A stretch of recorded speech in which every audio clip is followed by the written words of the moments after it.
Hi folks, how's your reading going? This is part 3 of my to be read pile because for some reason I have so many books.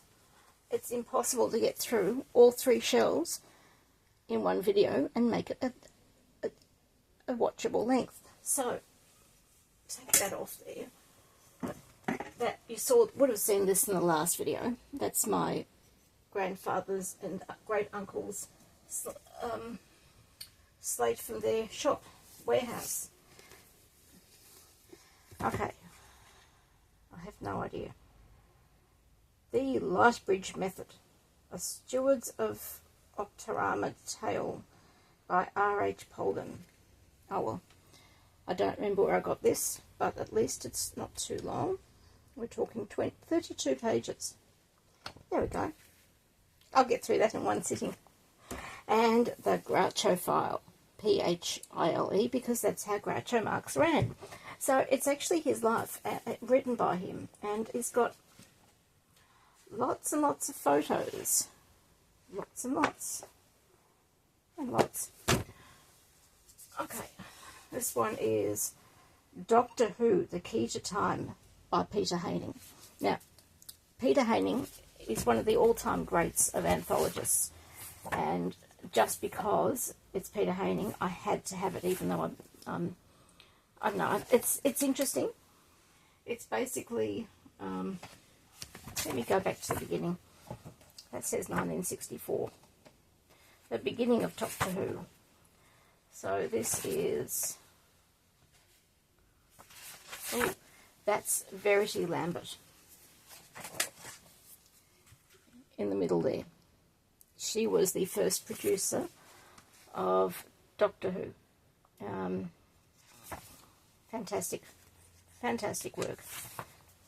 Okay, it looks like it's synopses of every episode, but I'm not sure. The Storyteller by Serge Lieberman. It is selected stories. I will probably enjoy this. I have spoken to Serge on the phone. Or was it in person? No, it was in person somewhere. I can't remember. Anyway, 429 pages. It's only a small one, as these things go. You've seen some of my thick ones here. Okay. Edwina Harvey. She is a fantastic sci-fi author. She's located in Canberra, and she's got these are short stories. And I love what she did with whales. Breaking the Silence on Duty. Settler violence in the West Bank. A soldier's testimonies 2012 to 2020. Why have I got this? Do I really want to know what was going wrong? Do I want to know what was going right? I should, logically. Okay. Who knows who this is? Oh, hide the name. Neil Gaiman. I've no idea. This is a magazine. I've had it since I bought it new in whichever year. There's a year somewhere. Oh, 2015. I will read that one day. That day is obviously not today. Okay. This is Clever Man by, it's got a name. I'm sure that it's Gestalt Publishing, and they do some awesome work. Okay, this is writers Ryan Griffin and Wolfgang Bilsma.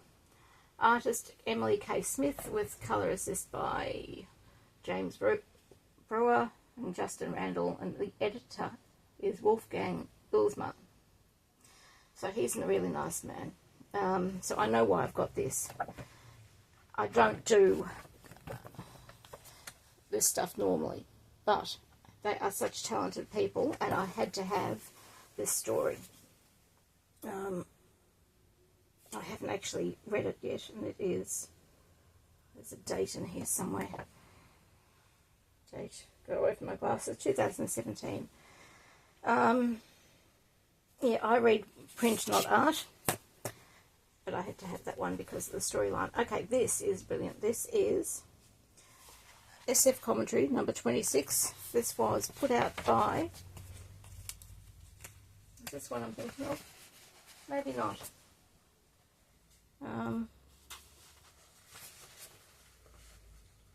It's a magazine for some... It's a magazine. I'm just losing words because I don't actually know. It's got news and it's got locus. I imagine for locus, vector, speculation. I don't know who put this out. Oh well, I will find out in due course. There you go, you can get another look at it. Australian 75 Committee. Okay, I'll get back to that another time. Okay, this video will take a little less time. A map history of Australia. I have no idea. Right, so we're looking at not just Australia, because the first map is actually, well, it includes Australia down there, but it's got the Indian Ocean and Europe and stuff. Anyway, that will be interesting. This will be a hard read. Eric Shackleton. Eric Shackleton? Ernest Shackleton. Starts with E. He was an amazing man, and he was depicted by... I can't remember his name offhand. Kenneth Branagh in a movie or TV series about Shackleton. Amazing man. Okay, this is something I need to read for my book. The one I'm meant to be writing as opposed to the one I want to write. The Rise of Reform Judaism by W. Gunter Plaut, who I believe is a vague relative. Okay, Topol. Topol was the man who was the Fiddler on the Roof. And that's why if you look at that, you can recognise him. So, that's his biography. Autobiography. Because he wrote an autobiography. Okay. All of these books you see here, all of these, they are not on my to be read pile, except... No, that one isn't. The one's on the left. So you're saved a good 10 minutes of video. I had these books, I had no idea where to put them because I have too many books and not enough room for more bookshelves. And so I stuffed them at the back there, and that's where they stayed.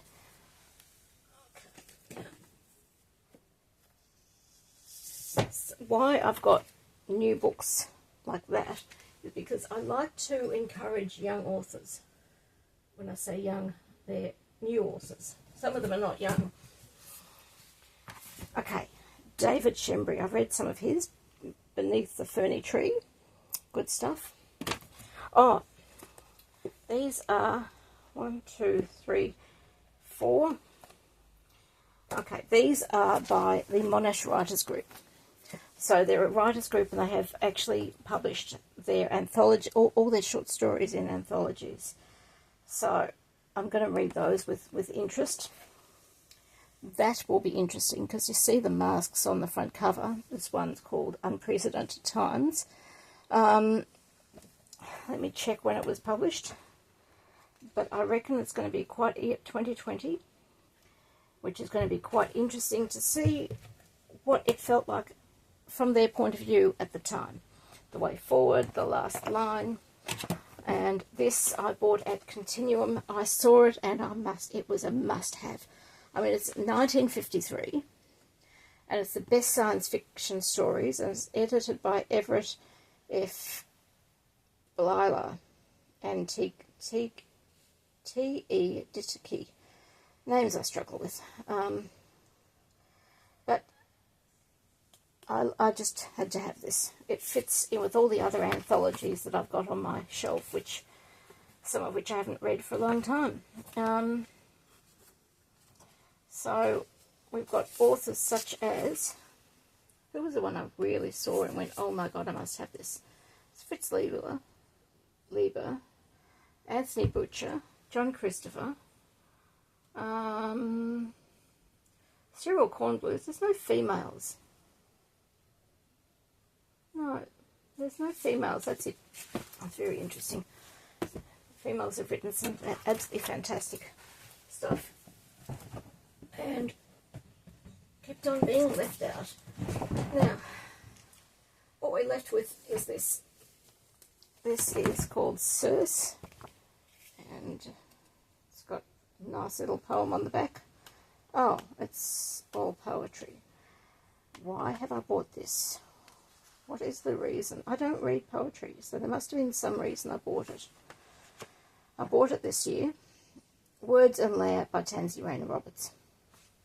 Of course. I didn't buy it. She sent it to me but because I back her on Patreon. Okay, this is one I'm looking forward to. Sherlock is a Girl's Name. Anthology, edited by Narelle M. Harris and Atlin Merrick. Karen Carlisle has, I could actually check her letter, couldn't I?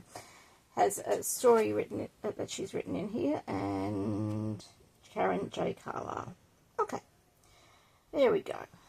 And Tansy Rayner Roberts and Verity Burns. Ooh, some good stuff, some good authors in here. Eugene Bacon, Narelle M. Harris. Ooh, and 3 by Verity Burns. Ooh, I'm looking forward to that. A Man Called Mo by Fred Parsons. You'll have to Google him. I really don't know enough about him to say anything useful. Between Yesterday and Tomorrow by Matilda Engelman. Okay, she was on the last, I think the last troop ship, the last ship that came out. No, that's not right. It was the last trip of a particular ship that came out, and the conditions on that ship were horrendous. And she somehow, as a child, managed to make it through that journey. This is one, when I have finally finished reading it, or when I started, this is going to be an absolute pleasure to read. I just want you to look inside. See? The pictures go all the way to the edge, absolutely to the edge, and all the way through. And yes, there's print. But I was following this author on Facebook at one point. I can't think why I stopped, or maybe she just stopped putting stuff on Facebook. I don't know. But Future Girl by Asphyxia. She was talking about the process of getting this book published and getting the printing exactly the way she wanted, with all the backgrounds and all the beautiful artwork and more beautiful artwork and stuff. And because of that, I had to have this book. It was just like absolutely imperative. So I will look forward to that. Safe Haven, Records of the Jewish Experience in Australia by Malcolm J. Turnbull. Okay. I have been very poor at saying no to books. This is Gesher. It means bridge. It is a magazine put out by the Council of Christians and Jews, and this one is on women and religion. So that should be interesting. This is a book about checking how your child's vision is. I picked it up from OPSM. Yes, I know, plug. And I was going to take it to some friends who had a couple of young kids at that time and get them to work through and see how it worked, and then write a blog about it, because my kids were too old at that time. I think this was 2012. That's what my brain is saying. I never did get around to that. It's only 2024 now. It's only 12 years ago. Okay. Czech Torah scrolls. So this is part of the Nazi legacy. They took a whole heap of Torah scrolls and burned them or otherwise mutilated them, and some were rescued, and they ended up, I thought they ended up in Czechoslovakia, because that's why they call the Czech Torah scrolls, but maybe, I don't know, because I believe now they're in England, but you know, what do I know? You know these things. I'm not so good on those details, because that's what I... But anyway, we have, in my synagogue, we have a Czech Torah scroll, and we keep it locked up in glass so that we remember all that we've lost, because many people lost so much during that time. I believe in that cabinet there is also a piece of the synagogue that one of our members, late members, belonged to at that time, because he picked it up during the Kristallnacht, night of shattered glass. And he brought it all the way around the world from Berlin, and I think it was Berlin. And when we put this Czech Torah scroll under glass, he presented this piece of brick from his old synagogue. He presented that to us. It's very moving. So I will read this with interest and probably a few tears. Yeah, I'm sure there will be tears just because of all the things we've lost. And I'm actually one of the lucky people, because my family was here before the war. So I think there's one tiny branch, and one or two of them made it out alive. It's like, for me, it's only half a dozen people. So, but other people I know, they're still counting their lost relatives that they're finding. People who died in Auschwitz or other concentration camps that the names have escaped my head for the moment. One person I know was up to 106 relatives. So, anyway, moving on, because you probably are sick of looking at my To Be Read pile for the third video. Lost and Found. This is the 13th issue of the 13th birthday issue of the Good Reading, which is everything about you know about guides. July 2014. Everything you know about books. So, it's only a little bit out of date. That's okay, that's me. Oh, limelight. Why am I getting excited? Because Auntie Jack, this man, he is part of my childhood. He was, well, it's not just him, but the whole team. They were absolutely brilliant. Go and look on YouTube, see if you can find Auntie Jack on YouTube. Really, really clever stuff. I think they were the first program broadcast in colour in Australia, I think. Anyway, the moment I heard that they were putting Auntie Jack out on DVD, I had purchased a copy within half an hour of hearing that. Okay, why have I got two copies of this? I do not know. This is SF. It's a magazine about science fiction. Number 264. I mean, it's entirely possible that the reason is because it's got Terry Pratchett and Discworld in it as the mini-mag. Maybe I was going to get it signed by him and give one copy to Nihilist Anxieties for the auction. I don't remember. Memory is gone. Oh, that's annoying. Science Fiction, a review of speculative literature. 2008. Okay, and it's got Kevin Smith on Terry Pratchett's Discworld. See? That's there, not there. Okay. It's Australian. No idea when I bought that. Probably 2008. Okay, I'm very annoyed because I have just discovered I have bent these pages in this cover. Oh well. Burger Force by Jackie Ryan. No idea. Especially, it's a graphic novel. Maybe at one stage I was buying graphic novels just to support the author. I don't know. Probably. That's probably it. Shifting Sands. Inverloch, a fascinating place. Well, that should be interesting. That's been on my To Be Read pile for a while. Published in 2002. Okay, The New Statesman. in 2015, including an article on, no, I'm wrong, guest editors Neil Gaiman and Amanda Palmer. Michael Sheen, Stephen Fry, Kazuo Ishiguro, and Rowan Williams. Okay, plus other things. Almost there. I've got the Smithsonian. Pulp art gets a little respect. Okay. I don't know. I have no idea. Something I will read in due course, probably. Okay. So this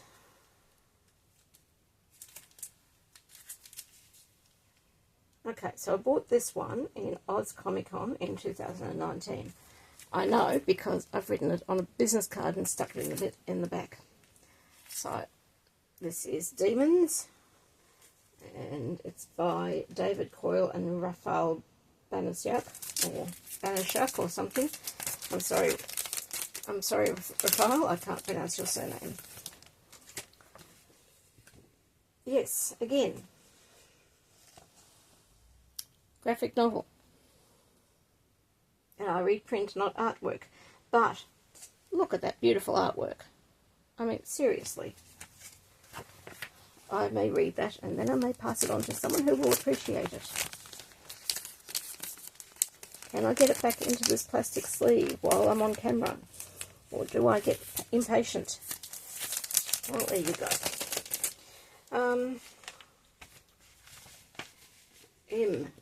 Motive Magazine. Necronomicon. The R.I. Legacy of H.P. Lovecraft. I must have thought it was interesting at the time. And as you can see, I have not read it yet. Okay, this is Amazing Stories. Volume something in Roman numerals. LXVII.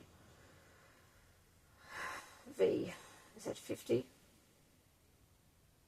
Which means it's 67? I don't know. Tell me below.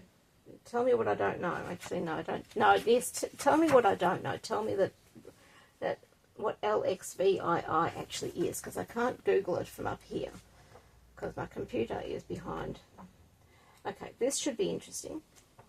I have no idea why I've got this particular one as opposed to any others, and that, good people, patient people, is the last of my to be read pile. I do have a lot of books to put on there, and they're probably going to fit at least this amount of space. So I have no idea how I'm going to do that. Absolutely zero idea. But I'll get there one day.